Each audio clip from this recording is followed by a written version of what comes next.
안녕하세요. 정보기술재능나눔입니다.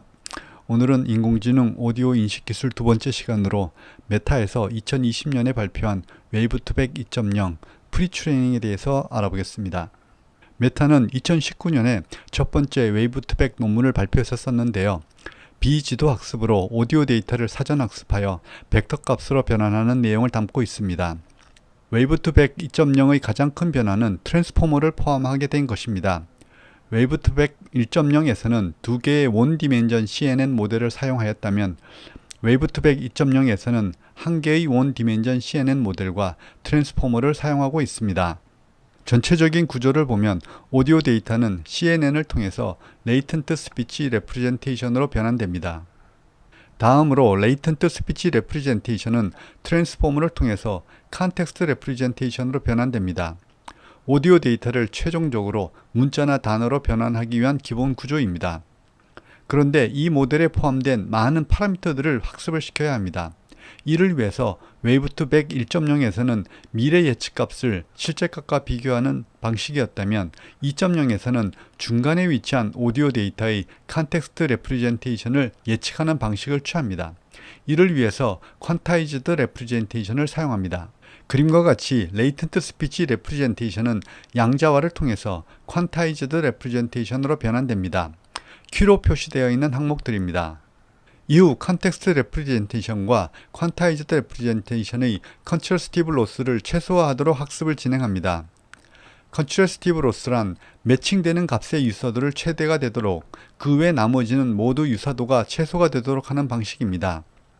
컨트러스티브 로스를 좀 더 자세히 살펴보겠습니다. 트랜스포머를 통과하면 컨텍스트 레프레젠테이션이 C0부터 C1, C2 이렇게 생성이 됩니다. 그리고 퀀타이제이션 모듈을 통과하면 같은 수의 퀀타이즈드 레프레젠테이션이 Q0부터 Q1, Q2 이렇게 생성됩니다. 앞에서 생성된 컨텍스트 레프레젠테이션의 개수와 정확히 일치합니다. 다음으로 퀀타이즈드 레프레젠테이션으로 구성된 묶음을 생성합니다. 묶음 안에는 총 101개의 값이 들어가는데 Q0에 해당하는 묶음의 경우 먼저 Q0를 포함하고 100개는 나머지 퀀타이즈드 레프레젠테이션에서 랜덤하게 선택합니다. 이 100개를 디스트랙터라고 부릅니다. 마찬가지로 Q1에 해당하는 묶음의 경우 먼저 Q1을 포함을 하고 100개는 나머지 퀀타이즈드 레프레젠테이션에서 랜덤하게 선택합니다. 이렇게 만들어진 퀀타이즈드 레프레젠테이션 묶음과 컨텍스트 레프레젠테이션으로 컨트러스티브 로스를 계산합니다. 이때 C0는 Q0와 매핑되므로 이 둘의 유사도는 최대로, 나머지 조합들과의 유사도는 최소가 되도록 학습을 합니다. 유사도는 코사인 유사도를 사용을 하는데 단순히 내적, 즉 닷 프로덕트 값으로 생각하시면 됩니다. 벡터의 내적은 같은 위치에 있는 값끼리 곱하고 그 곱을 전부 더한 값입니다. 여기서 짚고 넘어갈 부분은 컨트러스티브 로스를 계산하는 항목은 마스크 처리된 레이턴트 스피치 레프레젠테이션이라는 점입니다. 최대 50%까지 마스크 처리를 하게 되는데 트랜스포머 모델은 어텐션을 활용해서 이 마스크 처리된 시점의 오디오 데이터를 예측하고 실제 값은 퀀타이즈드 레프레젠테이션으로서 예측치와 유사도가 높도록 학습하는 것입니다. 퀀타이제이션에서는 마스크를 사용하지 않습니다. 본격적으로 양자화, 즉 퀀타이제이션에 대해서 살펴보겠습니다. 오디오 신호가 원 디멘전 CNN을 통과하면 512차원의 벡터 값으로 변환됩니다. 이를 레이턴트 스피치 레프레젠테이션 또는 간단히 레이턴트 피처라고 합니다. 레이턴트 피처는 퀀타이제이션 매트릭스와 행렬 곱을 하여 로짓을 생성합니다.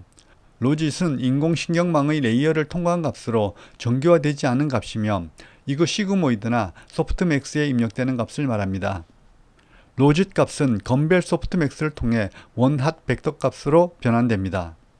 건벨 소프트맥스는 일반 소프트맥스와 달리 완전한 원핫 벡터 값을 반환할 뿐만 아니라 미분이 가능하여 오차 역천파에도 사용하는 장점이 있습니다. 그림에서 막대 그래프가 6개가 나타나 있고 이들이 확률 분포를 나타내고 있는데요.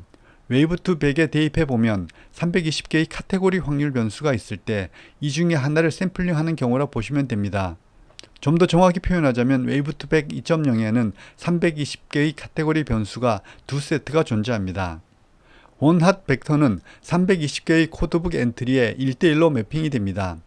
그리고 원핫 벡터가 두 쌍이 있으므로 각각 320개의 코드북 엔트리가 있고 이들을 조합하면 320 곱하기 320, 즉 102,400개의 표현이 가능한데 이것이 의미하는 것은 오디오 데이터를 102,400개의 종류로 구분할 수 있다는 의미입니다.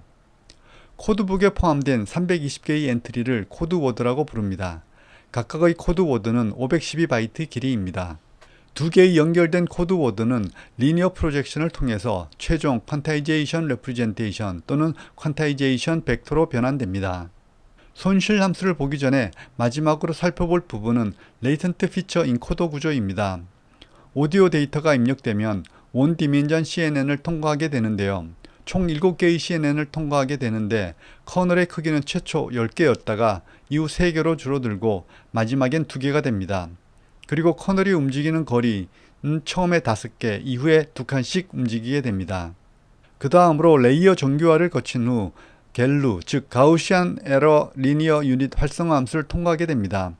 렐루, 즉 렉티파이드 리니어 유닛과 비교해 봤을 때 렐루는 입력값이 0보다 작은 경우에는 항상 0을 출력하는 데 비해 겔루는 그렇지 않고 0이 아닌 고유값을 출력하며 모든 점에서 미분 가능하고 부드러운 특성을 갖습니다. 학습 과정에서 더 안정적인 것으로 알려져 있습니다.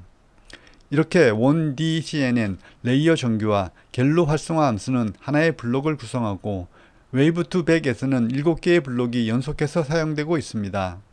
웨이브200 2.0의 손실 함수입니다. 손실 함수는 두 개의 구성 요소로 이루어지는데 하나는 지금까지 살펴봤던 컨트래스티브 로스이고 다른 하나는 다이버시티 로스입니다.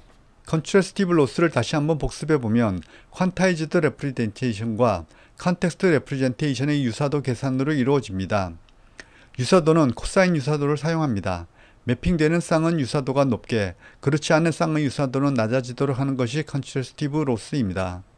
다이버시티 로스는 레이턴트 피처가 퀀타이제이션에 의해서 원핫 벡터로 변환될 때 하나의 코드북에 들어있는 코드워드 320개가 골고루 선택되도록 하는 것입니다.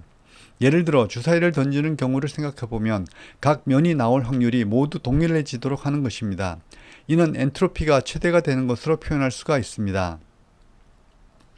예를 들어 유리통 안에 분자들이 골고루 분포되어 있는 제일 오른쪽 상황이 엔트로피가 제일 높은 상태인데 이는 웨이브200에서 코드북 안에 있는 320개의 엔트들이 골고루 선택된 것과 같은 상황입니다. 제일 왼쪽에 있는 상황은 코드북의 0번부터 30번까지만 선택된 것으로 웨이브200 모델에서는 바람직하지 못한 상황입니다. 구현 방법은 모든 원핫 벡터에 대해서 같은 위치에 있는 값들의 합과 평균을 구해서 그 값들이 유사해지도록 하면 됩니다. 이렇게 웨이브200 2.0의 프리트레이닝에 대해서 살펴봤습니다. 프리트레이닝의 결과는 라벨링 데이터를 활용하여 지도학습을 통해 최종적으로 오디오 데이터를 문자나 단어로 변환할 수 있습니다. 파인 튜닝에 대해서는 다음 시간에 살펴보도록 하겠습니다. 감사합니다.